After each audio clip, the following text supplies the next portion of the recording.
ഹൈക്കോടതി നിർദ്ദേശിച്ചിട്ടും മന്ത്രി സഞ്ജി ചെറിയാനെതിരെ ക്രൈംബ്രാഞ്ചിന്റെ അന്വേഷണ സംഘം രൂപീകരിക്കുന്നത് വൈകുന്നു. പോലീസിനെതിരെ രൂക്ഷ വിമർശനം കോടതി നടത്തിയിട്ടും മന്ത്രിയെ സംരക്ഷിക്കുകയാണ് ആഭ്യന്തര വകുപ്പ്. അതേസമയം മന്ത്രിയുടെ രാജി ആവശ്യപ്പെട്ട് പ്രക്ഷോഭം ശക്തമാക്കാനാണ് BJP തീരുമാനം. പ്രജിത്ത് തുടരുന്നുണ്ട്. പ്രജിത്ത്, നമുക്കറിയാം ഭരണഘടനയെ അവഹേളിക്കുന്ന തരത്തിലുള്ള അത്രയും വലിയൊരു തെറ്റ്, ഗുരുതരമായ ഒരു പിഴവ് സജി ചെറിയാന്റെ ഭാഗത്ത് നിന്ന് ഉണ്ടായിട്ടും അതിൽ ഹൈക്കോടതി ഇടപെടലുണ്ടായിട്ടും എന്തിനാണ് സർക്കാർ ഇത്തരത്തിൽ സജി ചെറിയാനെ, അല്ലെങ്കിൽ പിണറായി വിജയൻ സർക്കാർ എന്തിനാണ് സജി ചെറിയാനെ സംരക്ഷിക്കുന്നത് എന്ന ചോദ്യം ഇപ്പോഴും ഉയർന്നു തന്നെ നിൽക്കുകയാണ്. കാരണം ഭരണഘടനയെ ബഹുമാനിക്കേണ്ട ഒരു ജനപ്രതിനിധി അല്ലെങ്കിൽ ഒരു മന്ത്രി തന്നെ ഇത്തരത്തിൽ അവഹേളിക്കുന്ന ഒരു സാഹചര്യം ഉണ്ടാകുമ്പോൾ മന്ത്രിസഭയിൽ അത്തരം ഒരു മന്ത്രി വേണോ എന്ന ചോദ്യം തന്നെയല്ലേ ഇപ്പോൾ ഉയർന്നു കേൾക്കുന്നത്?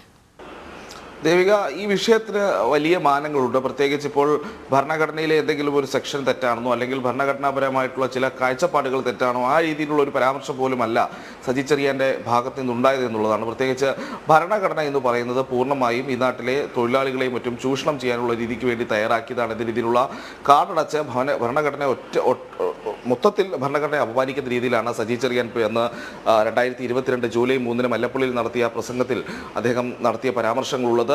അത് വ്യാപക പ്രതിഷേധങ്ങൾ വന്നു. ആ ഘട്ടത്തിൽ പോലും ആദ്യം സജി ചെറിയാനെ സംരക്ഷിച്ചു നിർത്തുന്ന നയം തന്നെയായിരുന്നു അന്ന് CPM സ്വീകരിച്ചത്. അന്ന് ഈ വിഷയം വലിയ വിവാദ കൊടുങ്കാറ്റൊക്കെ ഉണ്ടാക്കി. നവമാധ്യമങ്ങളടക്കം സജി ചെറിയാനെതിരെ വലിയ വിമർശനങ്ങൾ വന്നു. പക്ഷേ അന്ന് ഈ വിവാദങ്ങളുടെ പശ്ചാത്തലത്തിൽ ചേർന്ന CPM അവൈലബിൾ സംസ്ഥാന സെക്രട്ടേറിയറ്റ് യോഗത്തിൽ സജി ചെറിയാന്റെ രാജി ആവശ്യമില്ല എന്നൊരു നയത്തിലേക്ക് സംസ്ഥാന നേതൃത്വം പോയിരുന്നു. പിന്നീട് പൊതുസമൂഹത്തിൽ നിന്നും രാജ്യത്തിന്റെ വിവിധ ഭാഗങ്ങളിൽ നിന്നുമൊക്കെ ഈ വിഷയത്തിൽ വലിയ വിമർശനങ്ങൾ ഉയർന്നു വന്ന സമയത്ത് CPMന്റെ ദേശീയ നേതൃത്വമെന്ന് സീതാറാം യെച്ചൂരി അടക്കമുള്ളവർ ഇടപെട്ടാണ് പിന്നീട് സജി ചെറിയാനെ മാറ്റി നിർത്തണമെന്നൊരു ആവശ്യം നിലപാട് മുന്നോട്ട് വെക്കുന്നത്. അന്ന് CPIയും കർശനമായ നിലപാട് സ്വീകരിക്കുന്ന സാഹചര്യമുണ്ടായി. ഈ നിലപാടുകളുടെയൊക്കെ അടിസ്ഥാനത്തിലാണ് രാജിവെക്കില്ലെന്ന് അന്നത്തെ CPM സംസ്ഥാന സെക്രട്ടറി യോഗത്തിന് ശേഷം പുറത്തിറങ്ങി മാധ്യമങ്ങളോട് പറഞ്ഞ സജി ചെറിയാൻ പിന്നീട് രാജിവെക്കേണ്ടി വന്നത്. പക്ഷേ പിന്നീട് മാസങ്ങൾക്കപ്പുറം പോലീസിനെ ഉപയോഗിച്ചുകൊണ്ട് സജി ചെറിയാന്റെ ഭാഗത്ത് നിന്ന് വീഴ്ചകൾ ഉണ്ടായിട്ടില്ല എന്ന രീതിയിൽ ഒരു റിപ്പോർട്ട് നൽകുകയും ഈ റിപ്പോർട്ടിന്റെ അടിസ്ഥാനത്തിൽ സജി ചെറിയാനെ വീണ്ടും മന്ത്രിസഭയിലേക്ക് കൊണ്ടുവരുന്ന സാഹചര്യം ഉണ്ടായി. ആ റിപ്പോർട്ടാണ് പോലീസ് അന്ന് സജി ചെറിയാനെ കുറ്റവിമുക്തനാക്കിക്കൊണ്ട് നൽകിയിട്ടുള്ള ആ റിപ്പോർട്ടിന്റെ അടിസ്ഥാനത്തിലാണ് അന്ന് സജി ചെറിയാൻ മന്ത്രിയാകുന്നതും. എന്നാൽ അതേ റിപ്പോർട്ട് ഇപ്പോൾ കോടതി എടുത്ത് ദൂരം കളഞ്ഞിരിക്കുന്നു എന്ന് വേണമെങ്കിൽ നമുക്ക് പറയാം. ആ പോലീസിന്റെ അന്വേഷണ രീതിയെ രൂക്ഷമായി വിമർശിച്ചിരിക്കുന്നു, കണ്ടെത്തലുകളെ വിമർശിച്ചിരിക്കുന്നു, നടപടിക്രമങ്ങളെ വിമർശിച്ചിരിക്കുന്നു. പോലീസിന്റെ ഭാഗത്തുണ്ടായിട്ടുള്ളത് വലിയ വീഴ്ചയാണെന്ന് കോടതി രൂക്ഷമായ ഭാഷയിൽ തന്നെ പറയുന്നു. ആ റിപ്പോർട്ട് റദ്ദ് ചെയ്യാൻ ആവശ്യപ്പെടുന്നു. തുടർന്ന് ക്രൈംബ്രാഞ്ചിന്റെ ഒരു പ്രത്യേക സംഘം രൂപീകരിച്ച് അന്വേഷണം നടത്താൻ ആവശ്യപ്പെടുന്നു. അന്വേഷണം നടത്തുമ്പോൾ പോലും കാര്യക്ഷമതയുള്ള സത്യസന്ധരായ ഉദ്യോഗസ്ഥരെ കൊണ്ട് വേണം അന്വേഷണം നടത്താനെന്നുള്ള ഒരു രീതിയിലുള്ള ഒരു വിമർശനവും അല്ലെങ്കിൽ ഒരു ഡയറക്ഷൻ കോടതിയുടെ ഭാഗത്തു നിന്നുണ്ടാകുന്നത് പോലും പോലീസിനെ കോടതിക്ക് കാര്യമായ വിശ്വാസമില്ല എന്ന രീതിയിലായിരുന്നു. എന്തായാലും ഈ വിവാദം വന്നതോടുകൂടി വീണ്ടും ഈ റിപ്പോർട്ട് സജി ചെറിയാൻ അനുകൂലമായ പോലീസ് റിപ്പോർട്ട് കോടതി തള്ളിയതോടുകൂടി സജി ചെറിയാന് നേരത്തെയുള്ള അതേ ആരോപണങ്ങൾ തന്നെയാണ് നിലനിൽക്കുന്നത്. അന്നുണ്ടായിരുന്ന അതേ സാഹചര്യങ്ങൾ തന്നെ നിലനിൽക്കുന്നു. കോടതി പോലും സജി ചെറിയാന്റെ വാദങ്ങൾ അംഗീകരിക്കുന്നില്ല, അല്ലെങ്കിൽ പോലീസിന്റെ വാദങ്ങൾ അംഗീകരിക്കുന്നില്ല. സ്വാഭാവികമായും ഒരു രാജിയിലേക്ക് അദ്ദേഹം പോകേണ്ട സാഹചര്യം ഉണ്ടാവും. അന്ന് പാലിച്ചത് ധാർമ്മിക മര്യാദയാണ് എങ്കിൽ അതേ ധാർമ്മിക മര്യാദ ഇപ്പോഴും അദ്ദേഹം കാണിക്കേണ്ടതുണ്ട്. രാജിയിലേക്ക് പോകേണ്ടത് എന്നുള്ളതാണ് പൊതുസമൂഹത്തിൽ നിന്ന് ഉയരുന്ന വിമർശനങ്ങൾ അല്ലെങ്കിൽ ഒരു അഭിപ്രായ സ്വരൂപീകരണം ഉണ്ടാകുന്നത്. പക്ഷേ അപ്പോഴും അന്ന് 2022 എന്ത് നിലപാടാണോ CPM സംസ്ഥാന നേതൃത്വം എടുത്തത് അതേ നിലപാട് തന്നെയാണ് ഇപ്പോഴും കേരളത്തിലെ CPM നേതൃത്വം എടുക്കുന്നത് എന്നുള്ളതാണ് ഏറ്റവും ആശങ്കാജനകം.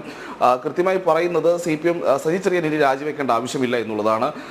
സജി ചെറിയാൻ തന്നെ പറയുന്നു ഇനി ധാർമ്മിക പ്രശ്നമില്ല, താൻ ഒരു വട്ടം രാജിവെച്ചതാണ്, ഇനി രാജിവെക്കേണ്ട ആവശ്യമില്ല എന്നൊക്കെ. പക്ഷെ അപ്പോഴും സജി ചെറിയാനെ ഏത് രീതിയിൽ തിരിച്ചെടുക്കാൻ പോലീസ് റിപ്പോർട്ട് തയ്യാറാക്കിയോ ആ പോലീസ് റിപ്പോർട്ട് തന്നെ കോടതി ഇല്ലാതാക്കി കളയുമ്പോൾ സജി ചെറിയാനെതിരെ ആരോപണങ്ങൾ നിലനിൽക്കുന്നു. അദ്ദേഹം പറഞ്ഞ വാക്കുകളുടെ ഒരു ഗൗരവകരമായ വിഷയം നിലനിൽക്കുന്നു. പ്രത്യേകിച്ച് ഭരണഘടനയിൽ തൊട്ട് സത്യപ്രതിജ്ഞ ചെയ്ത് അധികാരമേൽക്കുന്ന അല്ലെങ്കിൽ ഒരു സംസ്ഥാന മന്ത്രി തന്നെ ഈ ഭരണഘടനയെ സംരക്ഷിക്കാനും അതിൻ്റെ പാലനത്തിനുമായി പ്രതിജ്ഞ എടുക്കുന്ന അല്ലെങ്കിൽ ആ രീതിയിൽ അധികാരത്തിലെത്തുന്ന ഒരു ജനപ്രതിനിധിയായിട്ടുള്ള ഒരു മന്ത്രിയായിട്ടുള്ള ആൾ തന്നെ ഇത്തരം ഒരു പരാമർശം നടത്തുകയും ആ പരാമർശം നടത്തിയതിനു ശേഷവും അദ്ദേഹത്തിന് അധികാരത്തിൽ തുടരാൻ കഴിയുകയും ചെയ്തു എന്നുള്ളതാണ് സവിശേഷമായ സാഹചര്യം. എന്തായാലും പണ്ടത്തെ പോലെ CPM ദേശീയ നേതൃത്വമൊന്നും ഈ വിഷയത്തിൽ ഇടപെടാനുള്ള സാധ്യതയില്ല. കാരണം ഒരു CPM ദേശീയ ജനറൽ സെക്രട്ടറി പോലും ഇല്ലാത്തൊരു സാഹചര്യമാണ് CPMനുള്ളത്. അങ്ങനെ കാര്യക്ഷമമായൊരു നേതൃത്വം ദേശീയ തലത്തിൽ ഉണ്ടോ എന്നുള്ള ചോദ്യം പോലും ഇപ്പോഴുണ്ട്.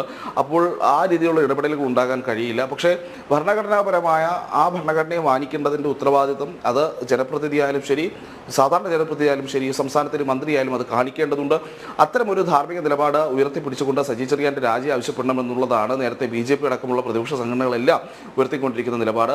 എന്തായാലും ഭരണഘടനയെ അധിക്ഷേപിച്ച് അദ്ദേഹം മന്ത്രിസ്ഥാനത്ത് തുടരുന്ന വിഷയത്തിൽ പ്രതിഷേധം കൂടുതൽ രൂക്ഷമാക്കാനാണ് BJP നേതൃത്വത്തിൻ്റെയൊക്കെ തീരുമാനം. വരും ദിവസങ്ങളിൽ ഇതുമായി ബന്ധപ്പെട്ട പൊതുസമൂഹത്തിലേക്കും ഇറങ്ങിക്കൊണ്ടുള്ള അല്ലെങ്കിൽ ജനങ്ങളെ സംഘടിപ്പിച്ചുകൊണ്ടുള്ള പ്രതിഷേധമൊക്കെ സംഘടിപ്പിക്കുമെന്നുള്ളതാണ് BJP നേതൃത്വത്തിൽ നിന്ന് നമുക്ക് ലഭ്യമാകുന്ന അറിവ്. നിയമപരമായ വഴി കൈകാര്യം ചെയ്തത് മുഖ്യമന്ത്രി പിണറായി വിജയനാണ്. ഇത്തരത്തിൽ സജി ചെറിയാനെതിരെ പോലീസിന്റെ ഭാഗത്ത് നിന്ന് നടപടി ഉണ്ടാകുന്നില്ല എന്ന് പറയുമ്പോൾ അതിൽ കൃത്യമായ ഒരു സംരക്ഷണ കവചം സജി ചെറിയാൻ ഒരുക്കുന്നു എന്ന കാര്യത്തിൽ സംശയമില്ല. പ്രജിത് മോഹനനാണ് വിശദാംശങ്ങൾ നൽകിയത്.